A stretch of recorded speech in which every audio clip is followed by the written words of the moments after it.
So my name is Ben Stirling, and like I mentioned, I'm the Managing Director of Web Loyalty. Prior to Web Loyalty, I've worked in e-commerce for over 10 years. So I started in digital agencies, primarily focused on search marketing, so SEO, PPC, and social marketing.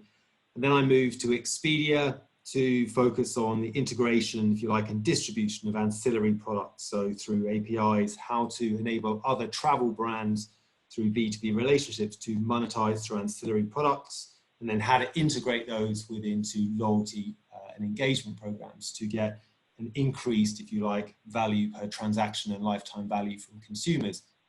I joined Web Loyalty about 1.5 years ago because they are doing a lot of very exciting things within this engagement space of consumers and, if you like, monetizing or increasing the value of customer interactions and doing it through a multitude of incentives, behaviors, and nudges in order to create more valuable shopping behavior.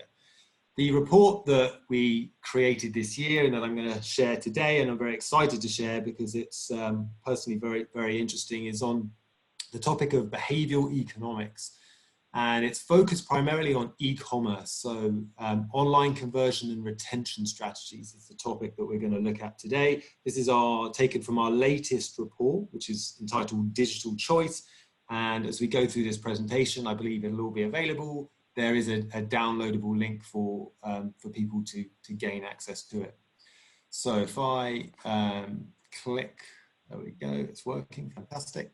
So let's start at the very beginning. What is behavioral economics? Well, ultimately, behavioral economics is changing really the way economists think about people's perception of what they deem to be valuable.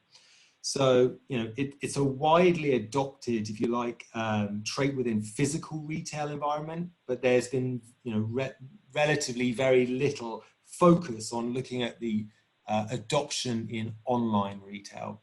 So there are a range of biases that have been identified. And within this report, we've really focused on the ones that we see are most common through our research in online and e-commerce today. So the reason these are important is because obviously these range of biases that have been identified really affect the way people think, feel, and then act when they're purchasing online. So let me give you a very quick example, and then we're going to go into a bit more detail. But an example would be what's termed as 9 enders. So this is a really interesting concept that, if you like, the bizarre motivating power of aging into a new decade. 9 enders is where people are reaching, if you like, the 29, 39, 49, the end of a decade, and that behavior alone creates a different buying pattern. They are more likely to make more extreme or monumentous decisions, if you like. So therefore their conversion rate increases. And it's kind of an open question there about what would you then want to sell someone if you have visibility as to their age? What would be most relevant to a consumer at that time, knowing that they're likely to make a larger purchase and that they're likely to make something probably that is, if you like, outside of normal behavior. So perhaps if it's 49, it may be a sports car or a convertible car or even maybe a Harley Davidson, who knows. So let me show you what the report looks like. So the Digital Choice Report, there you go, you've got the link below.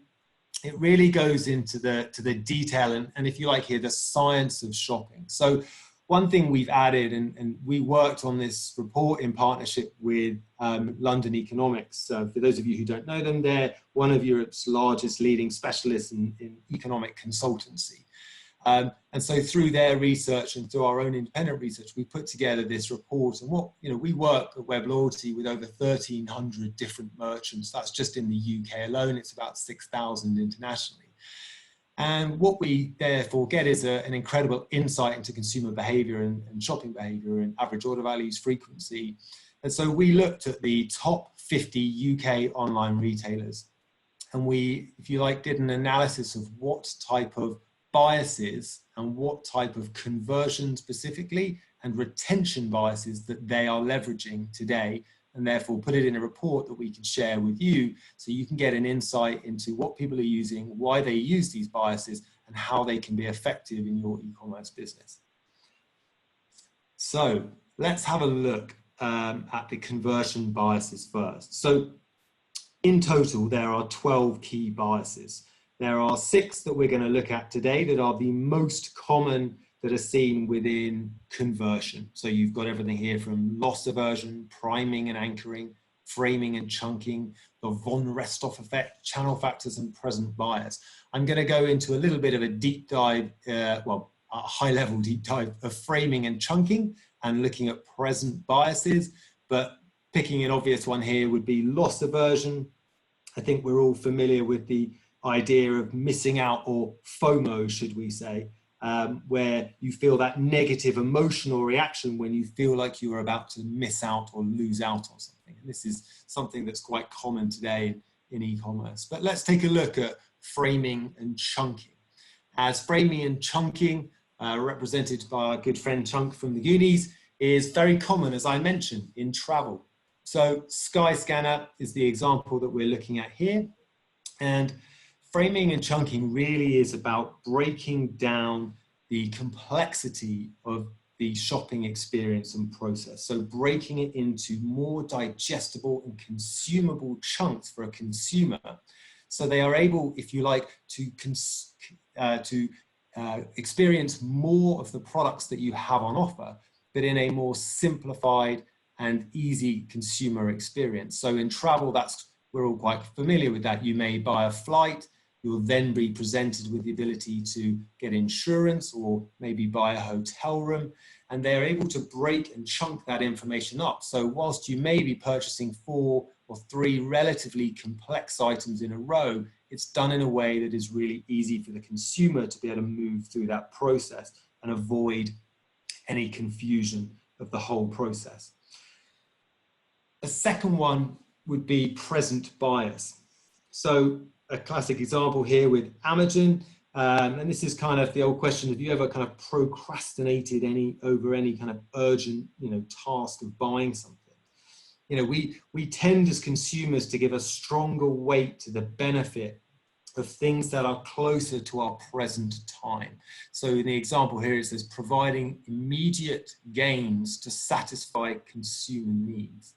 So Amazon do this a lot. You can see here you've got the free 1-day delivery. Typically, their business is built off the back of having instant access to a product.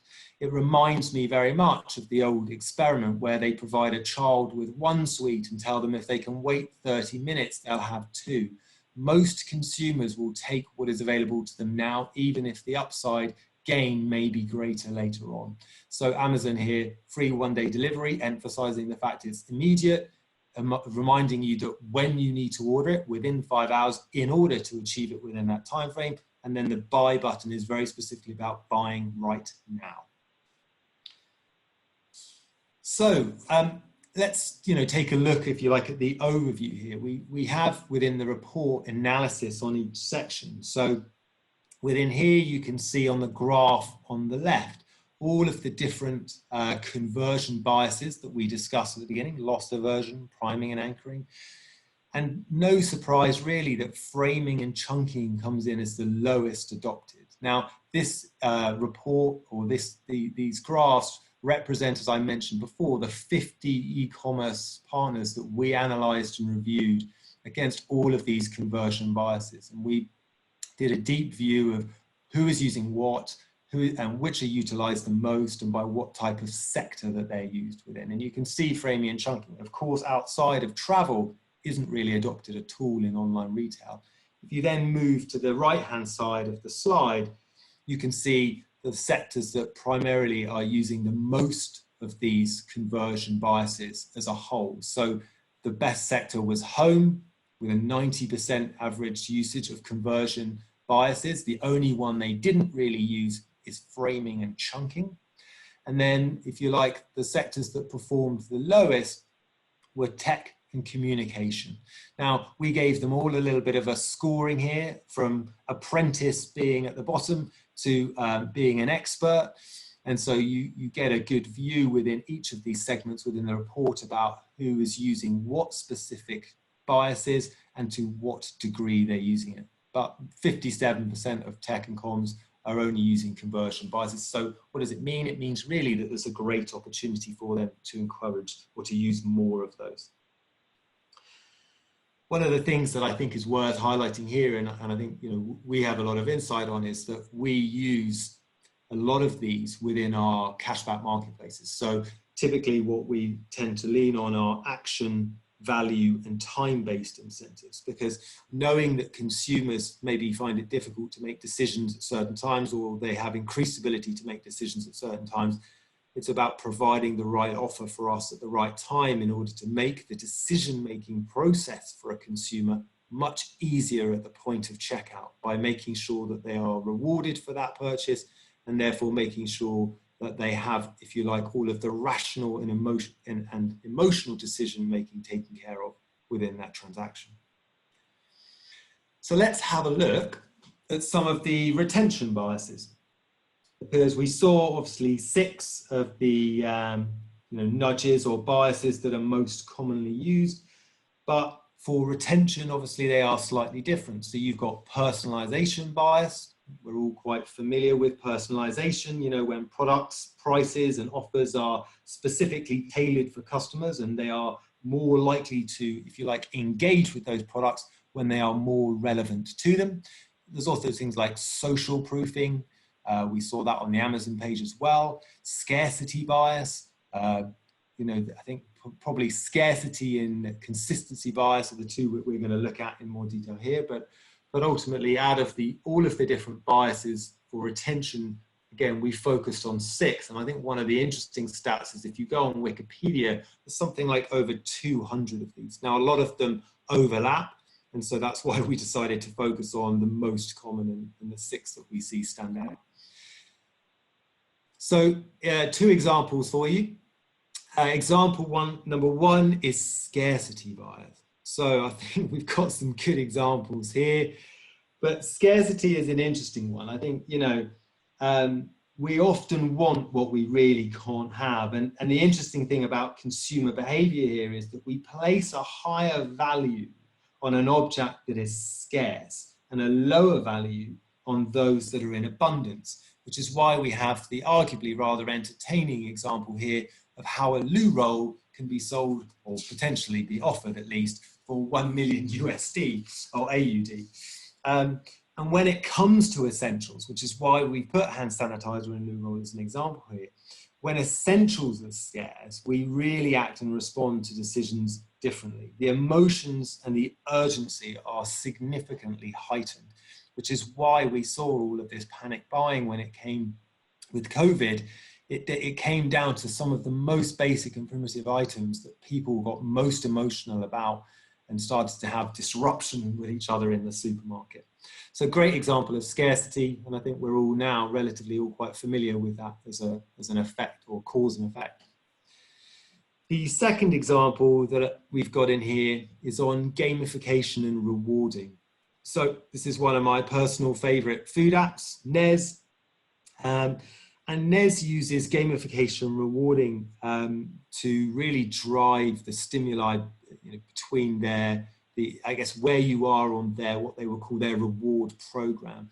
Now, it's an interesting view because what they're driving is the urgency or the desire to get to the next level. So I'm currently actually on Queen Bean, which is my food status within Nez. After each usage, you go up in points and you get a new logo and a new reward based on that level that you reach. And so this is really getting consumers to be motivated by how much is left to reach the target versus how far they've come. So it's, if you like, a real carrot and stick mentality, which is we always want to be at that next higher level. And therefore, what does that unlock for me and what rewards do I get? Nez does a very good job of providing additional special rewards each time you reach that next layer, causing you to keep moving up the path.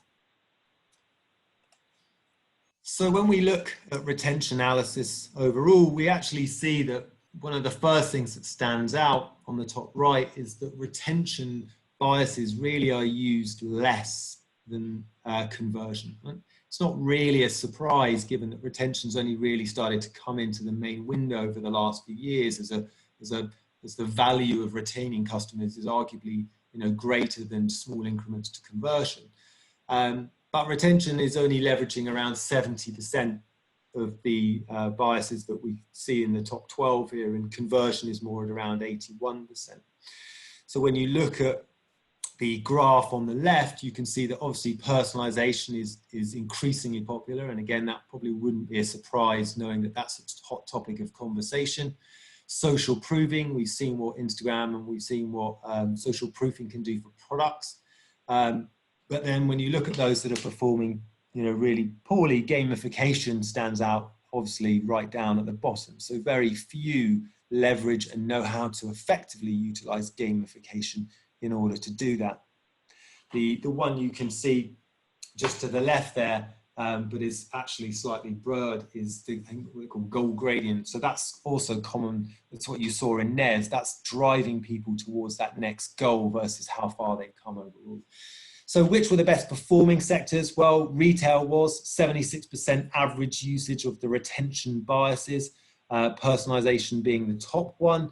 And which sectors performed the worst or were the apprentices of retention? And that was really food and cosmetics, only coming in at about 62%. Again, zero use of things like gamification, high use of personalization, but really some big gaps and opportunities for a greater breadth of using retention biases to drive consumer behavior.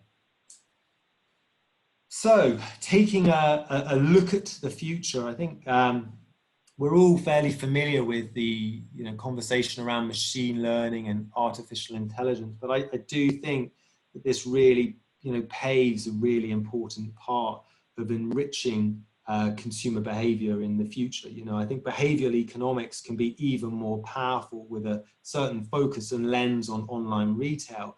Certainly when you think about enriching it with other forms of data, some of the things that we look at are how do you enrich consumer behavior? So transactional behavior, that is, if you like, factual data with then intent-based behavior. So how frequently do people buy these types of products?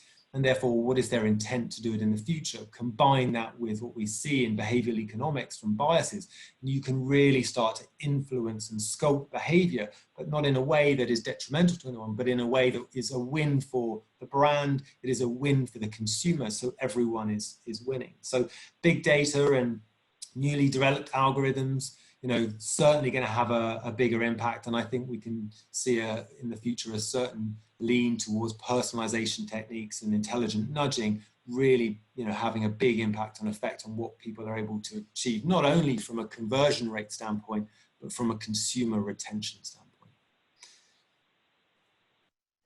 So some very quick final thoughts for you.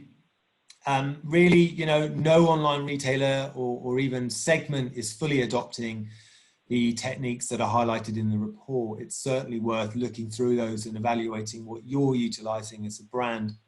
I think, adopting these at a greater level and combining them, if you like, overlaying them, is pretty clear that it will have significant impacts on, if you understand your consumer, on therefore what behavior and what bias is likely to impact them the most.